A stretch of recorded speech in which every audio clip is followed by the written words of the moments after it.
Lights Theory, the last episode of the season, of the year, our year ender, if you like, Martin. Welcome, Martin Bridges. Ho, ho, ho. Merry almost Christmas. Yes, we are recording this a few days out.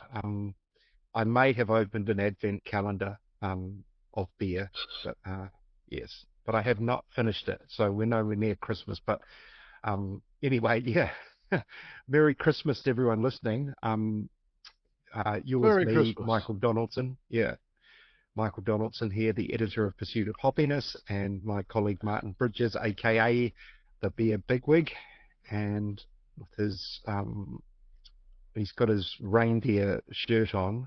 Can't quite see it. I can. The beer. It's the Christmas beer shirt. Yes. Um, Everybody's got to own one. I thought we'd cut to the chase, Martin. We're going to Yeah. do a wrap of the year. But first, what was your beer of the year?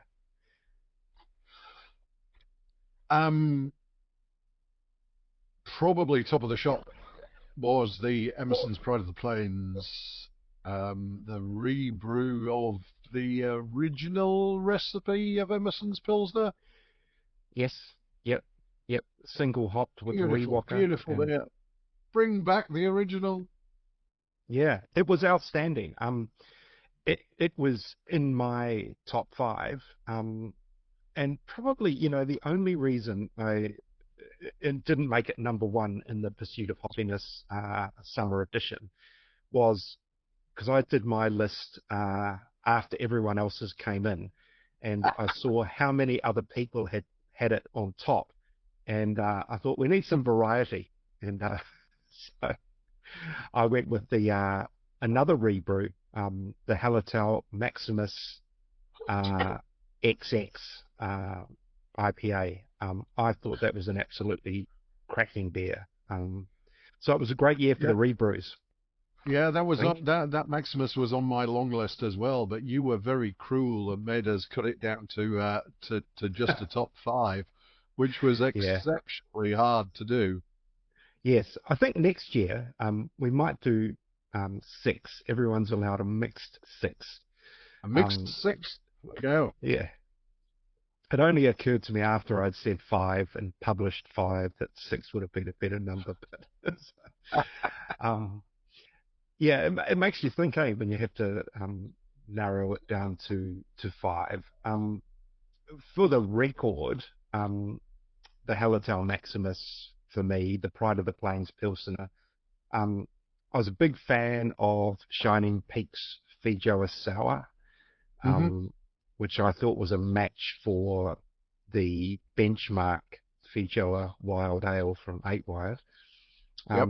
I also like Eight Wired's sticky barley wine made with, Ah, yep. yeah, I think it was dates, Dates. raisins, Huh? plums. Yeah.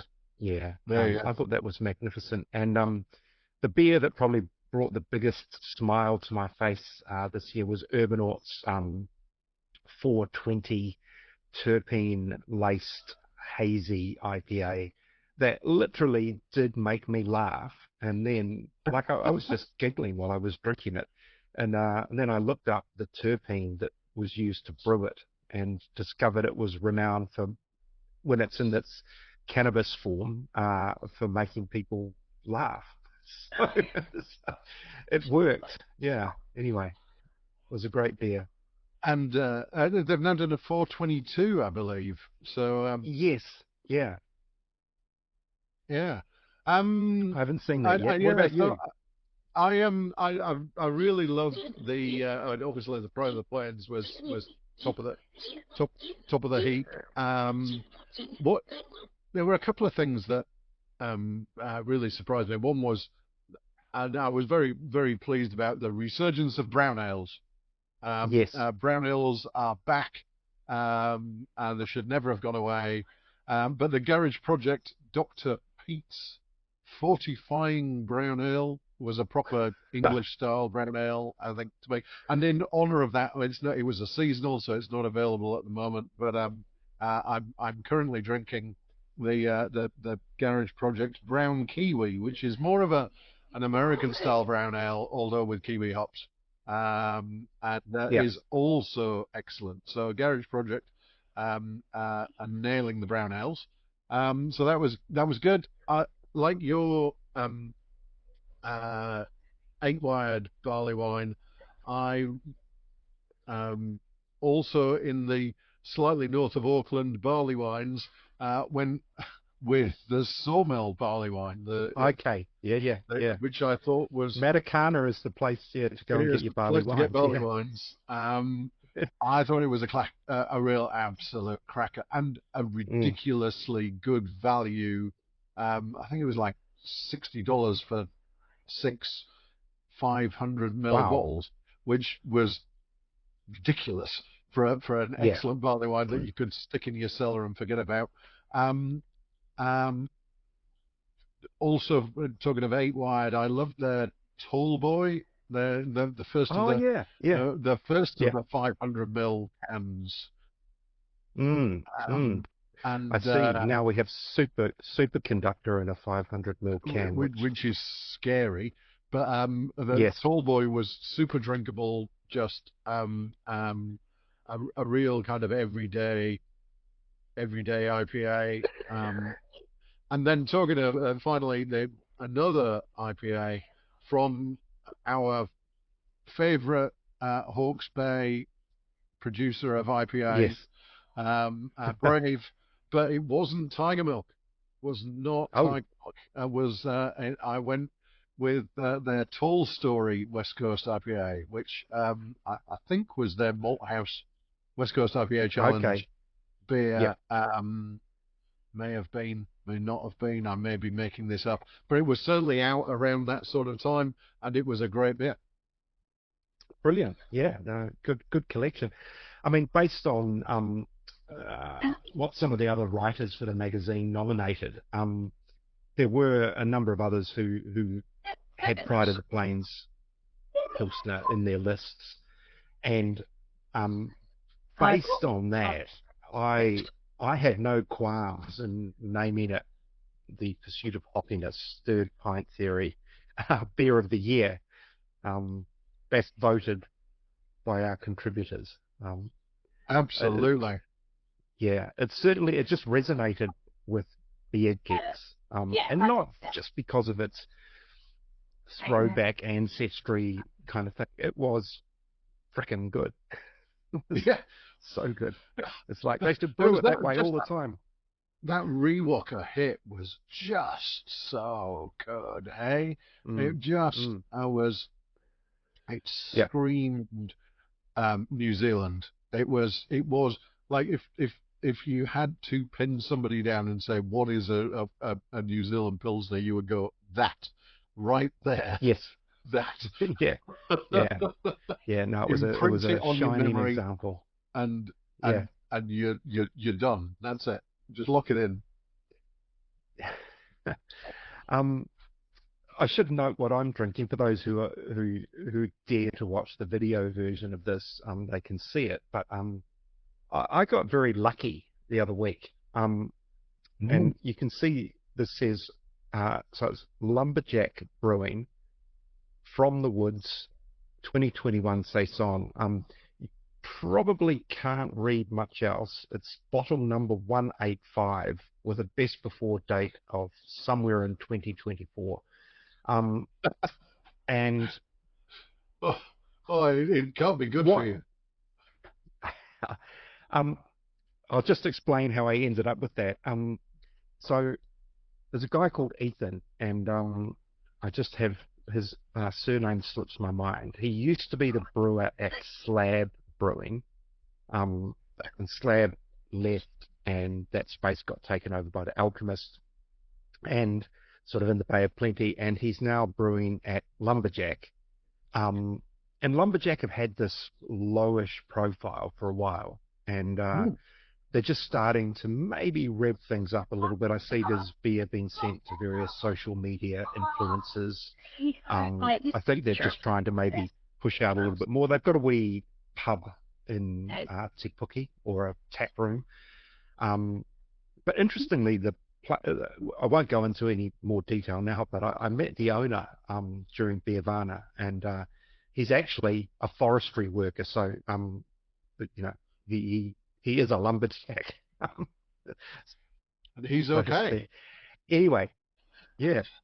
So Ethan kindly sent me some beers, and one of them was this one from the woods. And just before we came on air, I had to Google to remind myself that it had indeed won a trophy at the New Zealand Beer Awards in 2022. Won the wood and barrel aged Oh, trophy. Um, and that year, there were three saisons that won trophies.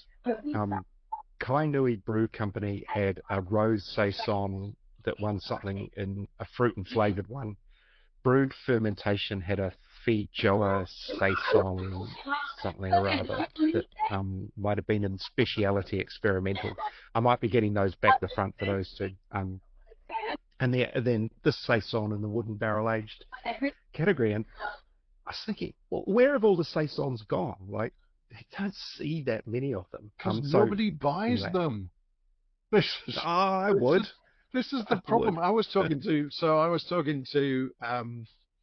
the guys at Twofold in Yep. Parnell, and they have their mug club. So you can pay to be a member of the mug club, and the main thing is you get a mug with your name on it, which Yep. sits in the brew pub.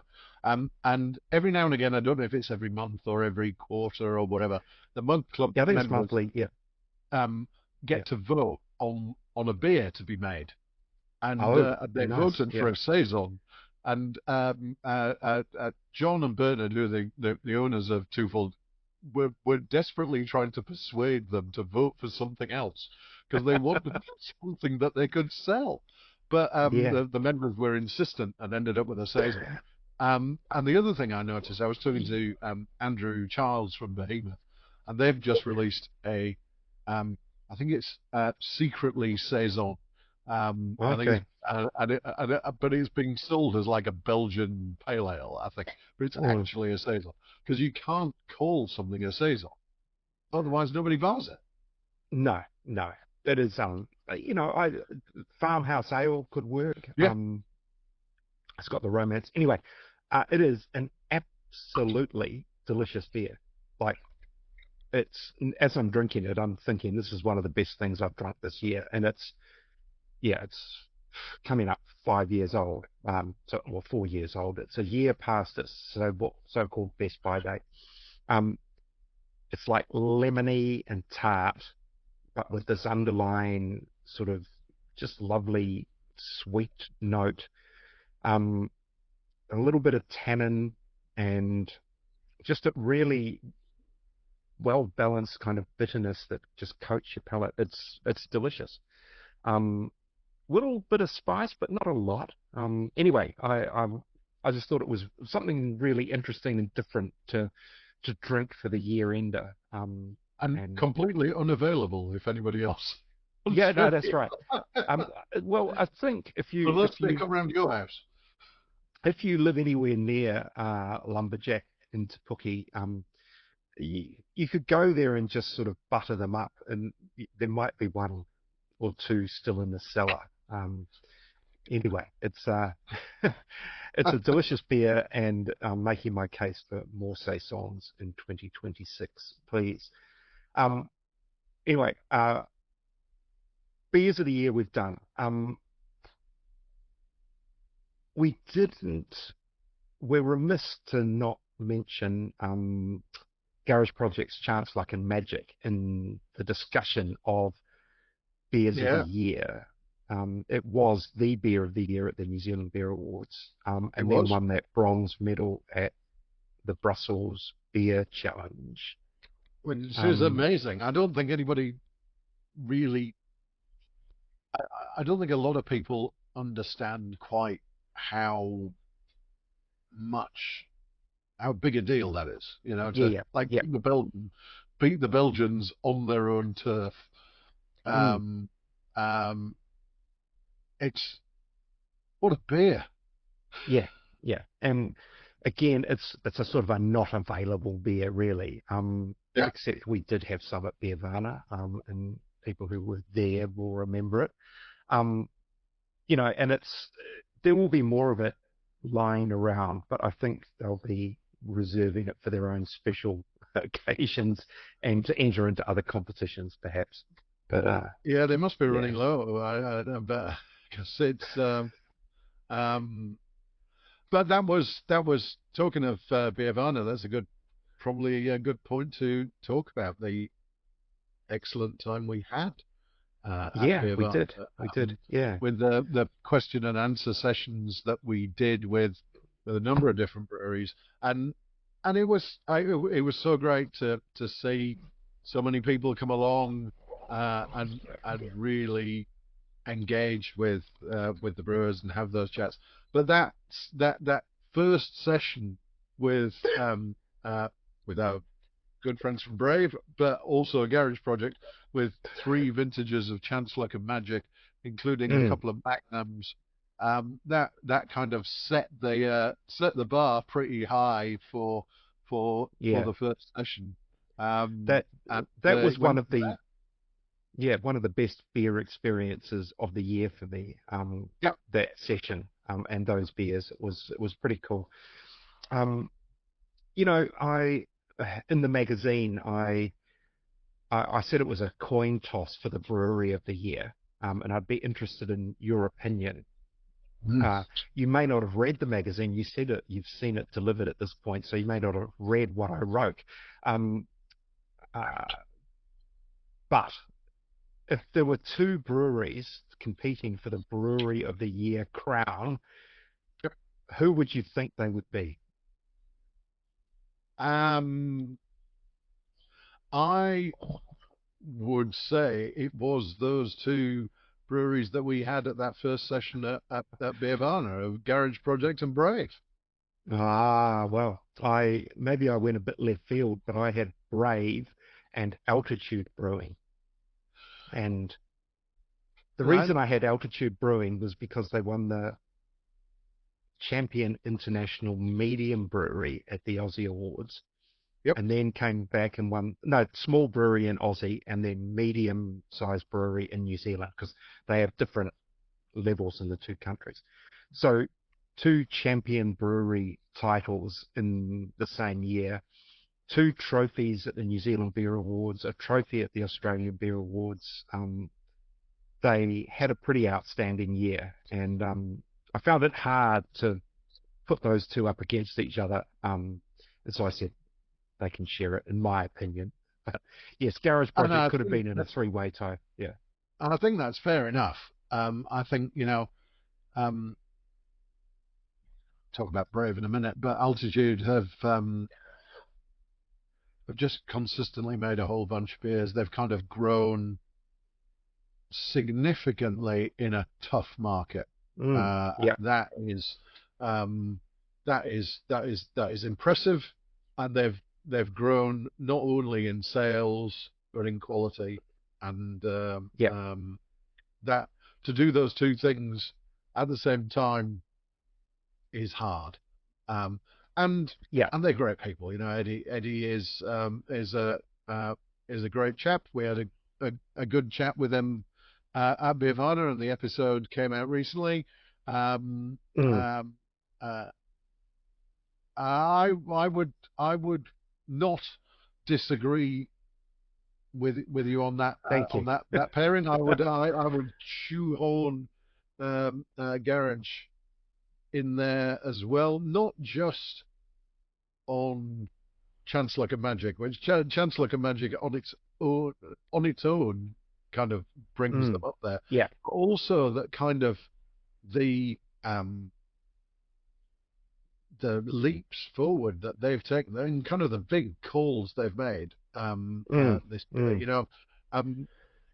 One of the other stories of the year, I guess, has been consolidation, some difficult times in the industry, and sadly we lost Fortune Favors, Yeah.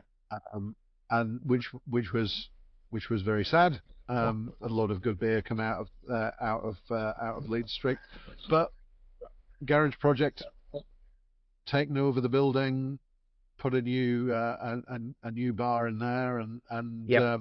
that was a big deal on the back of committing to uh, reviving the Oriental Bay Rotunda. Yeah. So Yeah. Yeah. I think Garage Project they've done what Garage Project always did, which is release a whole range of really good beers, really interesting, really creative beers. They've absolutely smashed it in terms of local and international awards, and they've um, you know uh, made a big statement in terms of the business. So I think Yeah. that kind of brings them into the frame for me. But Yep. Yeah. Yeah. No, those are really good points. Because it's also sometimes more than the beer. In terms of contributions to culture and economy and the city you're in. They Yep. do so much in that regard. Um, Speaking of fortune favors, that is one of the big stories of the year. But I think the other one that seemed to really capture people's attention was the Hop Federation story. Mm. The initial decision of the owners, Cono, who'd had it for about 5 years, to just shut it down point blank. We're not investing in beer anymore. And I think as we discussed earlier, they're a massive uh, food and beverage company. They could have absorbed a bit of a loss while they rode out the tough times, perhaps in beer, but they went, no, we're not interested. And that seemed like the end, and a really sad end for a really popular brand that makes some really good beers, particularly their Green Limousine, Fresh Hop IPA, Red IPA.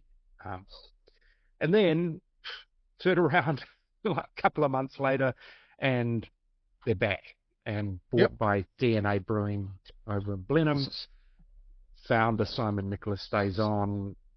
Brand continues in a consolidated framework. And I just think it's cool. That's, you know, bless Dave Nichols and more at DNA for seeing the value in it. I think it's a great result.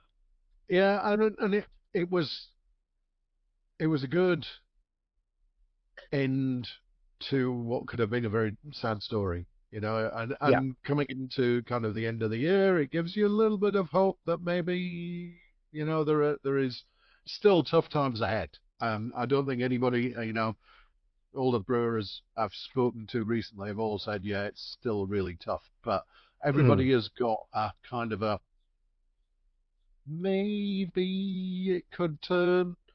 Um, um, so, Yeah.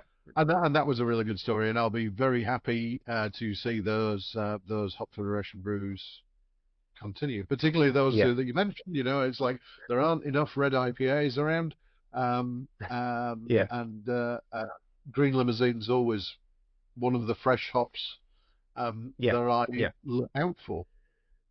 Yeah. Look, I think I probably didn't mean to go down this, but now I've opened my mouth and I'm going down this path about kind of is craft beer dead?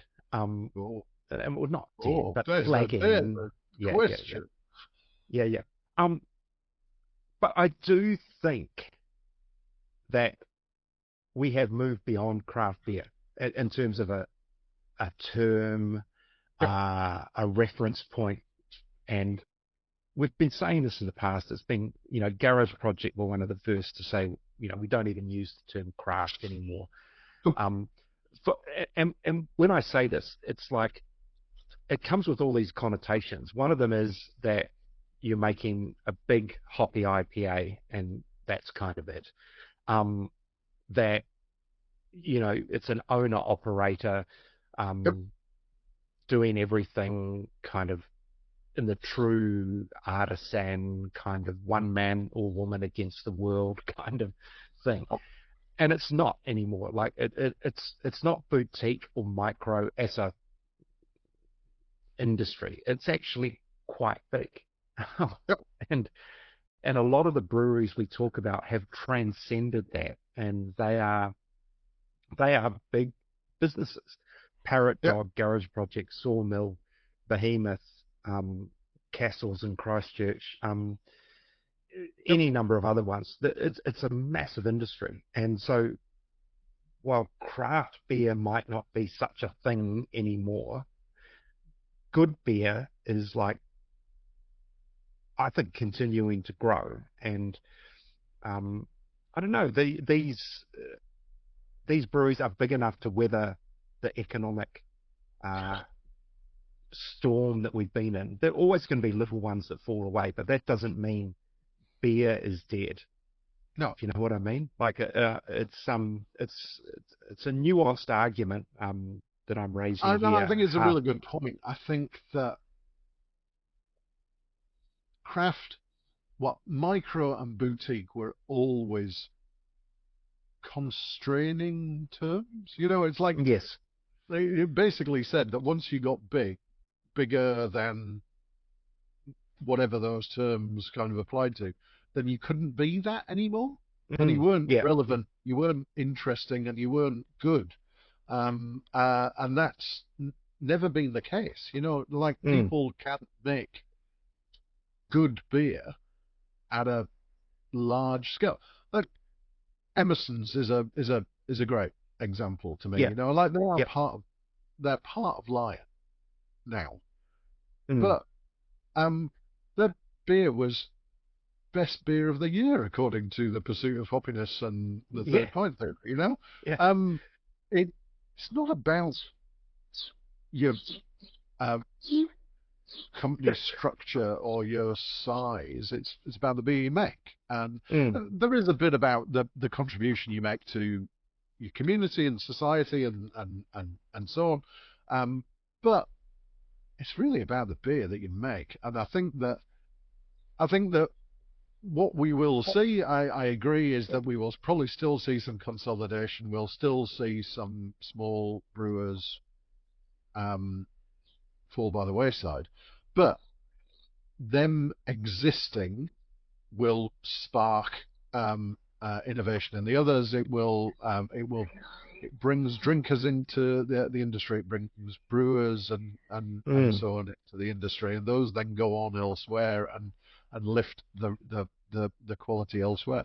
I can get good beer, good beer in a heck of a lot more places than I could a few Yeah. years ago. Yeah.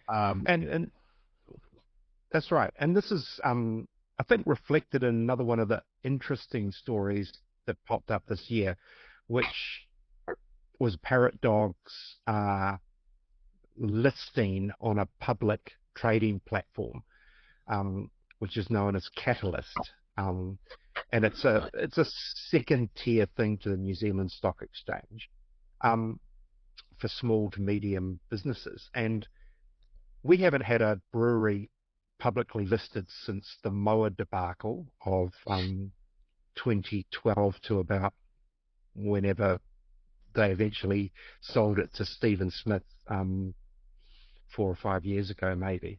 And then before that, DB delisted in 2006, I'm thinking. So here is a craft brewery, I'll use that word, Yep. a brewery of a smaller scale that you can buy shares in. It's a Yep. different way of operating Catalyst, but you buy the shares in an auction window. But one of the interesting things about it is if you sign up to Catalyst, you're privy to all the information that other shareholders would have in Parrot Dog. Like you can look at their finances, and this is a very big business. Like Mm. their valuation just based on the shares that have traded in the last window is 20 something million dollars, which probably makes it bigger than Panhead when they sold to Lion. Um, Mm. and I think the guys at Parrot Dog think that's their valuation is probably a bit higher than that, because they're really starting to turn more of a profit, etc. Um, and you only have to think Garage Project are a similar size, so they have to Yep. be as big. And I just think this is a really interesting story for beer in New Zealand, that it's not just those big multinationals anymore who are, I guess, I don't know, not setting the rules or whatever, but just dominating the landscape, Mm. particularly when it comes to interesting different beer. I So wonder whether we're kind of getting into a model similar to the UK in some respects. In that you've got the kind of the big multinationals, the global brands and so on, and then down at the bottom you've got craft breweries, yeah, um, small breweries, tap room servicing a small area, kind of thing. yeah, Then in the middle, and now in the UK this is different because of history and whatever, but you've got like the family brewers, the Timothy Taylors, the yeah, Theaksons, the so on, who are definitely making good beer, but they are bigger, significantly bigger companies and have a bigger reach and a bigger kind of marketing approach mm, and so on. And you've got that. And I wonder whether, obviously, New Zealand's on a much smaller scale than the UK, and we don't have the history necessarily that they do around that. yeah, Um, I think that I can see parallels to yeah, that yeah, starting to appear. That you get this kind of stratification, as it were. The big boys, the in between, the kind of a larger yeah. good breweries, and then a lot of small upstarts who kind of maybe appear quickly, do something really creative. Maybe they break through into the upper levels. Maybe they get swallowed up by one of the slightly bigger ones. Maybe they fall away, Mm, and you get that kind of dynamic. I think yeah, perhaps that's what we might see. yeah. And I totally agree with you, and I think it's part of the maturing of that industry. And I think the Parrot Dog listing's part of that. The Garage Project investing in Wellington Hospitality is part of that. DNA Yep. buying Hop Federation is part of that consolidation. This is about an industry that's maturing, getting a stronger foothold in the economic space of making beer. Yep. Because we didn't have, as you say, the stratification. There was all the big breweries and then lots of small breweries, and now we've got decent, medium to large independent players. And because we've never had a Sierra Nevada, Dogfish Head, um, type, a Goose Island, um, you know, Bell's, those breweries in America, which are independent but huge, A brew dog, and if we're thinking about a UK kind of example, that I'll kind of put them in the same sort of bracket. mm, The mm, problematic in a lot of ways, uh, yeah, but but but certainly from that kind of semi large, come from a challenger type mentality, but now kind of part of the establishment. yeah, Um, yeah, and I just think it's good for the industry, and yeah, I think I don't know. We're going to see the diversity at the grassroots level continue, and already like this year we saw Jason Bathgate start up Element Brewing, mm, um, Jared Proudfoot start up Bonnie Day and Geraldine, yep. Scott Taylor started Neck of the Woods, um, Renegade started in Christchurch, Mm. Yeah, there are still new Coromandel, breweries, yeah, still Coromandel new Town breweries popping Supply, up all the yeah. time, and I keep thinking, are these people insane? you know? No, but see what they're coming in at the mature end of the market where it's not Yeah, speculative yeah, necessarily anymore. They've looked at it and gone, I think I can carve out a little niche at this level.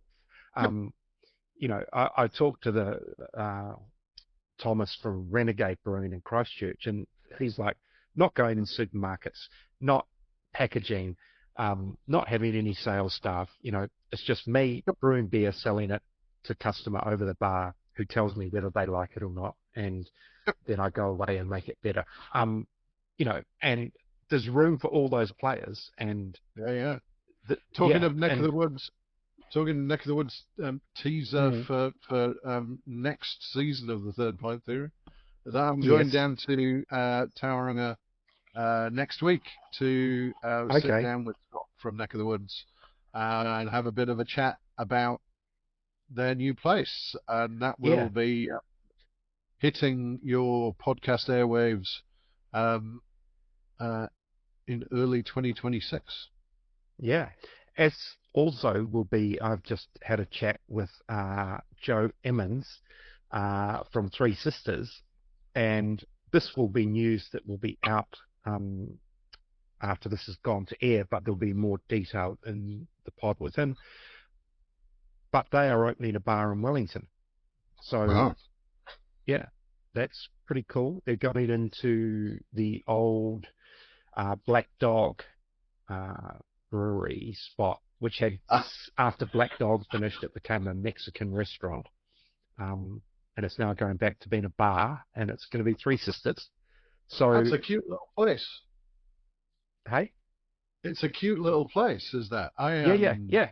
And I Blair used to Street, work yeah. just around the corner. It's a great little spot. Mm. And so there's another kind of great story. They've had a massive year, Three Sisters. Big export markets, growth domestically, revenues are up. Um, so there are good stories out there for sure. And I think the to hark back to Brave, I think their model is as good as it gets in some ways, where you are a regional Yeah. powerhouse to an extent, which doesn't mean you have to be big. It just means Now, that everyone in your little area knows who you are, wants to go there, and you can't make enough beer to keep them all happy. So, they've had such a year, hey. mm, We went in one of the very early episodes of the Third Pint there. In fact, when we started this podcast, when we started talking about this podcast, that was one of the first things I said to you was that I want to go down and talk to yes, Bray, yeah, and it was one of the first things that we did. I went down and had a chat with Matt and Gemma at, at Brave, and this was before they won um, big at the New Zealand Beer yes, Awards, that's right. Yeah, yeah, yeah.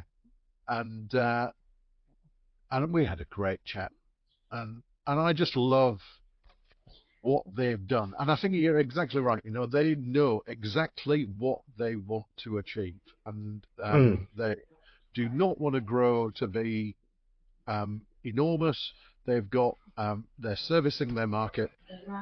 Um, they're working to the level they want to work. They want to mm, have their lives and whatever as well, yeah, But they're making a lot of people in that part of town, in that part of the country, very very happy. They're making great beer. They have an awesome tap room. I find it hilarious that we were down there. We had the conversation, and they were talking about Tiger Milk, which we all love. Um, and they were saying, "Oh yeah, it grew and it's been this huge brand for us, and we used to have these problems where we couldn't make enough of it. People were crying in the tap room yeah, because yeah, we yeah. and they said, but that's fine now. We make plenty of tiger milk. And then about a fortnight ago, Absolutely, yeah, I saying, sorry, we've run out of tiger milk. yeah, And yeah. if and then a couple of weeks later, post saying it's back up on the website, but 3/4 of the batch has been pre-sold. So No way. Yeah. so they're they're back into that, Mm, you know.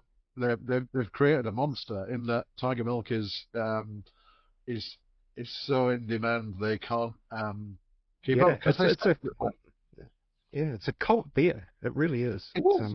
yeah. And it's Um, up on its 10th birthday next year. 10th birthday in yeah. 2026. Um, I did out of that pod that you did. Gemma Smith had a great quote, and I made it my quote of the year. And she was just talking about the Tiger Cow branding, and she says we stick that Tiger Cow on anything. We've got coffee mugs, we've got socks, we've had hats, we had T-shirts, anything that anything we stick that Tiger Cow onto sells out in an instant. And Yeah, you know, it's phenomenal, really. That a small regional beer should be so popular. There's probably been nothing like it since probably Gisborne Gold in Wellington in the 90s or something, you know. yeah. It's It's taken over. And it's such a great beer. And also, and there is another segue into another um, uh, thought. Is that we've talked about the beer of the year. What about the style of the year? Because yeah. I have, I Yes, I have, know I have a yeah. contender. And my contender for style of the year is Bright IPA. Mm. The Um, purists would um, argue it's not a style, it's well, an purists adjective. would argue there isn't a style, but No, I am yeah, happy with I it know being what you called mean. style. So and after I'd kind of thought about it for a while, because I've had a number of really good bright IPAs this year. The Sawmill one that they've now put into 6 packs as a core Yeah, range is excellent, and which I think probably is exactly the same beer that yeah, the they're four now square selling one. Yeah, four square beer. Um, Excellent beer. yeah, I thought about it more afterwards, and I thought, I reckon that the first big bright IPA in New Zealand wasn't called bright IPA; it was called Tiger Milk. yes, yeah, exactly. Yep, yeah, And because it is exactly that. yep, It is, it's a, it's a New England IPA in terms of the softer softer bitterness, but the yeah, big refreshing hop flavor, but without the haze.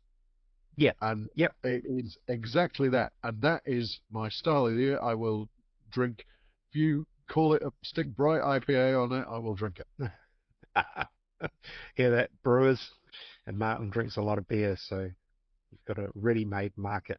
Um, but the other thing, and I'm conscious that we don't want to run on too long on this, um, that we didn't talk about yet is the kind of internal sale of Three Boys. Oh Um, yes, yeah, which was, I kind of think, a really interesting moment in New Zealand beer history again, yep, where a founder brewer wants to exit because he's approaching the age where he wants to retire or move on, whatever. And, you know, Ralph and his wife Bridget have had that brewery for 21 years yep, and done an amazing job with it. And they, because Ralph's Ralph, he didn't want to sell it to a big brewery or some, that was never someone going who to was happen. just, in his words, someone who would shit on it. And and he struck gold by hiring Damien Treasure as his head brewer, and then basically strong arming him into buying it. But it's a great result because what he's able to do is step aside, see the thing he's created carry on, and hopefully sort of stay the same because Damien's come in and drunk the Kool-Aid already, kind of so to Yep. speak. Um, and I just think really interesting development, really interesting story. Yeah, it's just how you can transition something successfully, I guess. Yeah, without Yeah, going I bust or remains to be yeah, seen how it goes, but I am very confident. As I say, Damien is a hell of a brewer.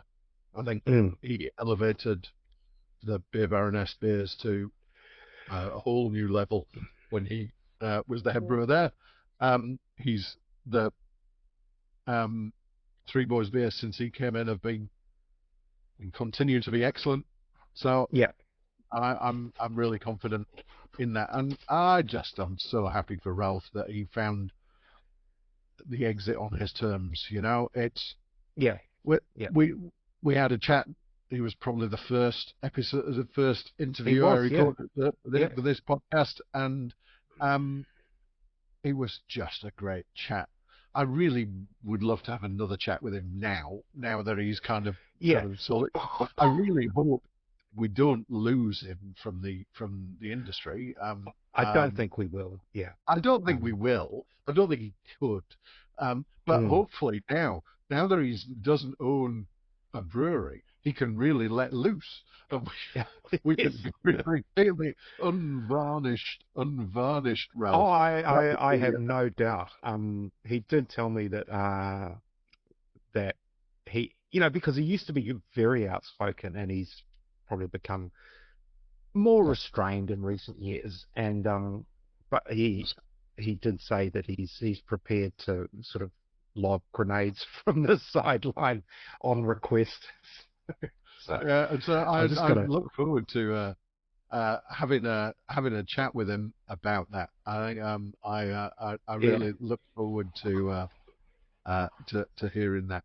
But talking of the 20-year club, because there mm, he's one of the as you say, Three Boys are in 21 years. We had a couple of yep, breweries um, join the 20-year club this year, and that actually is a link to the. So I'd finished my brown ale, and now I've poured myself, um, uh, and things could go really downhill from here because I've just poured myself. Oh, you probably can you see it? Yeah, yeah, I it's can an see it. epic Yes. hop zombie. It's Oh, the luckily I can't read the so it's ABV. got triple It IPA, is it? is. Or It's like Hop Zombie, but more so. So yeah, Epic um, joined are surely about to join the 20-year club. It's their They've been doing their 20th anniversary tour over the last yes, few weeks. It's their kind of their uh, culmination of that at the tap room on Saturday. But also Hallertau hit yes, the yep, 20, and you talked about Maximus XX, one of the three beers that were rebrewed yep. for that Stuntman 20th was the other one, anniversary. and Stuntman the and Port Port Noir. Noir. Yeah, Yeah. yeah. And Um, on that note, yeah, Galbraith's turned 30, which was yeah. another interesting milestone. Yeah, so it's been quite a landmark year, I think, in some ways, 2025. Um, the but one thing we started talking about earlier on one of these podcasts was predictions, and I'm out of the uh, prediction game. I get it come entirely on, wrong every time. come on. All right, but for the last few minutes, some thoughts for at least 2026.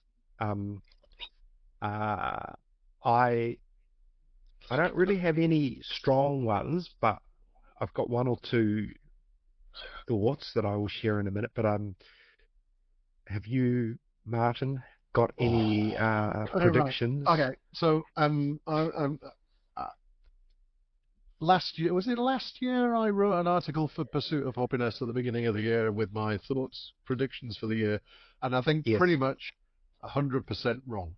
wrong. Yes, Uh, so I think I claimed that um, a couple of the New Zealand hops trial hops would be fully commercialized during the year. no, I even yeah, came up with names for them. Um, Yeah, no. no, However, I do think we are getting very, very close to some of those actually. So I'm going to make the same prediction again.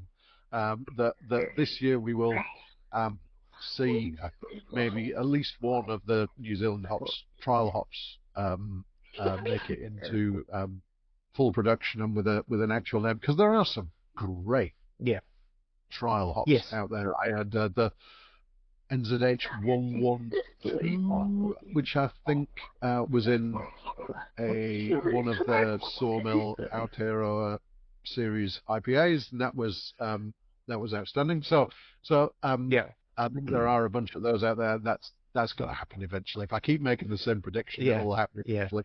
Um, Um, yeah, I do think 109 is a strong candidate. Yeah, it's interesting in a shrinking hop market. I can understand yeah, why they might have been holding off. And maybe if okay. that's balanced out a little bit, maybe next year could be the year. Um, my first prediction um, is entirely based on uh, Batch Brewing's Polygamy Pilsner, which was released. Look, honestly, the artwork's great. The guy in the hammock holding two beers. Um, but it's this classic Bohemian Pilsner, um, albeit probably overly hopped, which is not a bad thing. But I just think there's been this slow burn of older style pilsners. Like we'll Yep, always have New Zealand pilsners with New Zealand hops, but yep. the sterner, more I don't know what the word is for it. Yeah, just that the tighter kind of European style pilsner. I think is gonna have a great summer. That batch polygamy pilsner is fantastic. It really is good. And I think we'll see more of them. I hope. I'm going to go. And talking of styles, there, I think its time has come, as I think that we will see some more of the English styles. Not a bad call. No, we've had a I few think this year. Yeah. I think because there is this general downward drift of ABVs, people are shifting to drinking um, beers with less alcohol. Yeah. That I think that and people will be interested in a best bitter, um, an English golden ale. A mild. I've Yeah. had a couple of really good examples from Twofold. Yep. Um, I think that Galbraith's continues to um, make really good beer. I Yep. think that some of those English styles, the kind of more subtle, I think that there's a bit more of a maturing of palates, maybe, and people can look Yeah, and for maybe this is the all. where I'm going with these pilsners as well, is we don't need to be whacked around too much with flavors to appreciate something. Like I think um, the very those New Zealand sort of style IPAs and hazies with huge hop character. Um, I think eventually you pull back a little bit from that, and you don't need to be walloped to around the chops with hops. And you can appreciate more subtle flavors. I think there's room in the market for that. I agree.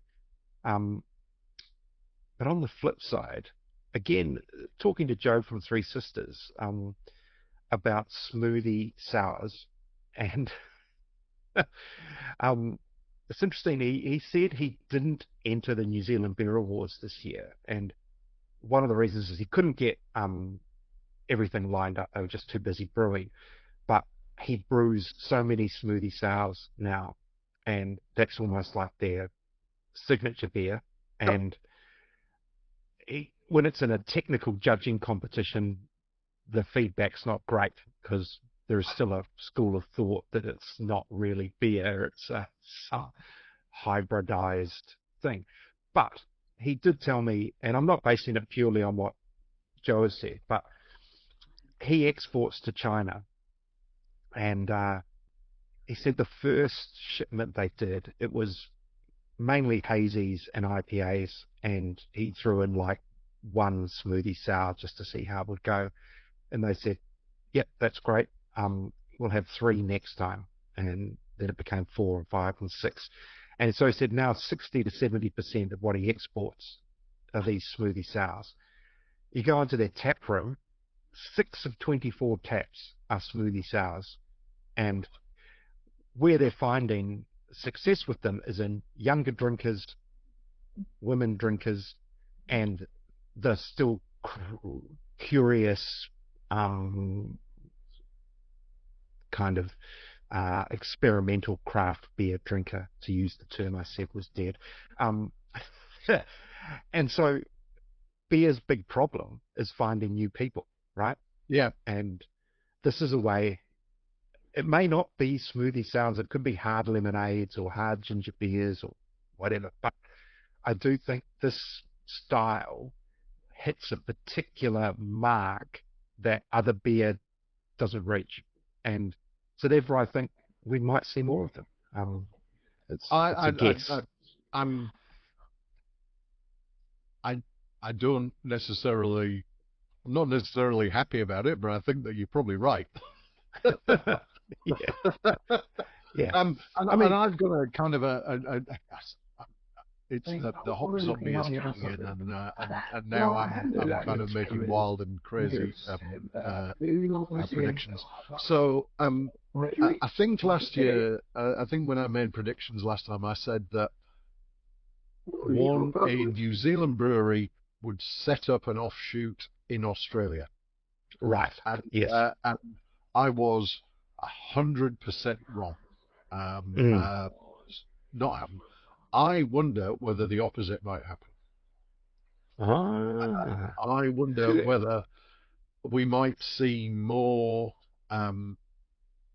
interest in New Zealand from Australian breweries. We already Certainly, yeah. some import of things like One Drop. Yeah, you took the words out of my mouth. Yep. Yeah, but Yeah. I wonder whether we might see some more interest from our Australian cousins. Yeah. Well, I think that's not bad actually, in terms of a prediction. To an extent, you could say it happened with Little Creatures in the bar in Hobsonville, but that's Lion and it's a different story. Yeah. Um, and there was what's it called? Two Bays, the gluten-free Aussie beer has launched here. Be interested to see how that goes. Bolter, Hey, water, yeah. Bolter, Bolter, Bolter. Our Bolter. actually Bolter Ah, were bought by they're a Sahi, I think, but they've launched over here. mm. So So yeah, there's two yeah, so that have done that. I wonder whether um, that we might see more of that. I did It's a pretty yeah. speculative kind of throwing it Yeah. out there, but if it happens, I'll claim I was right. Yeah, yeah, yeah. Mountain Culture's another one that I just had an inkling they wanted to come over here at one point. But the yeah, I think it's more likely to go that way in terms of Trans-Tasman. For Yeah, I sure. don't Yeah. see. I think it's just so hard for New Zealand breweries to do anything in Australia. The tax regime's just not Mm. great. We've seen Joss from Garage Project kind of um, getting involved in Well, lobbying yeah, they around. do get that excise relief They on do, the the first, small I think brewers, now and $400,000 or something rebate. so Um, I think that it's so hard for um, Kiwi breweries to get into Australia. I I wonder whether the reverse might occur. mm, We will see. Talking about actually is what I know I'm keeping an eye on the time, but one of the other um, interesting stories, I think, at the moment is thinking about festivals. So obviously, we had a great time at Biavana. Um, I thought the festival itself was excellent. We obviously Yeah. had a great time doing the question and answer sessions. And we've seen this week that the dates for Biavana 2026 have been announced. Um, Yeah. and basically almost exactly the same time as in Australia, GABS, the Great Yes. Australian Beer Spectacular, was put on hold. Mm. Um, Yeah. so Yeah. No, I I did think, know that. Yeah. um, festivals, as we spoke to Ryan from Beervana earlier in the year, festivals are hard things to Yep. do, and um, but Beervana is trucking on. Mm. Mm. Gabs has changed owner, and I think that I understand that their reasoning is that they've gone, new owner, want to really figure out where we're going with this. Let's Yep. take a year Yep. off, and actually figure out what we're doing. But I think Yeah. it's good to see Biavana continuing and going from strength to strength. Yeah. I did see. Yeah. There was a report that was Beavana and Burger Wellington injected something like $10 million into the Wellington economy, according to whoever the people are that come up with these numbers that how they measure it. But good result, like, and great for Wellington. So yeah, I'll certainly be back there. The other thing to look forward to next year is the New Zealand Better Awards are in Dunedin, which is great. Um, Always looking forward to an I'm very excuse to go to tempted. Dunedin. Hey, I'm very, Yeah. very tempted. I And love Dunedin. There's so many. There's Emerson's, there's yeah, Albar, there's yeah, Ark. yeah, yeah, There's yeah, Inch so Bar, many. yeah, yeah, There's a port cider. There's so many places. And just down the road is Oamaru. yes, craft work. Yeah, that was a great little festival. Anyway, another prediction for you is that we will be back. So, Yes, yeah, um, you don't get rid we of will. us that easily. Yeah, yeah, that's right. So we hope all you listeners come back. Um, Again, thank you for being with us on this very organic journey uh, on the first season of the Third Pint Theory. I've enjoyed it. I think you have, Martin. Yeah, I absolutely have. And what I would yeah, say, and actually this is a probably really good a good point to say, if you're listening to this, thank you for listening to this, yes, thank you for listening to all the other episodes. We are really keen to get feedback on yeah, what have you enjoyed, what have you not enjoyed, yeah, um, what would you like to see us covering in the future, the different ways of doing it. So look, I would um, reach out to us. Um, uh, so you can I get in just, touch with me. Uh, yeah, I just had to Martin let a Buckley. cat out.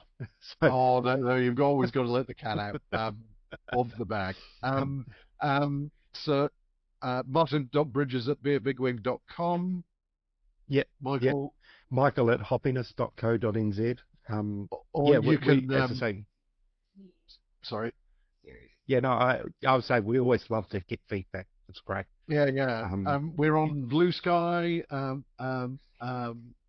Third Point are Theory. we? I'm not on Blue Sky, but I We trust are. you. Um, We want to be guided by the listeners as to what you want to hear. Otherwise, we'll just keep making this stuff up as we go along, which is always dangerous. So, yeah. Hey, look, it's been an absolute buzz, to be honest. Thank you, Martin. Thank you, the listeners, and I hope everyone just has a Michael, really safe, happy, enjoyable Christmas and New Year, and you drink good beer. absolutely. Whatever you do, drink good beer. Yeah, don't drink too many hop zombies. No, Yes, no, no, no, but no, no, no, no, not too many of these. One, share it with friends. Yes. All right. Merry Christmas to you, Martin, and your family, and to And to everyone you. listening. Thank you.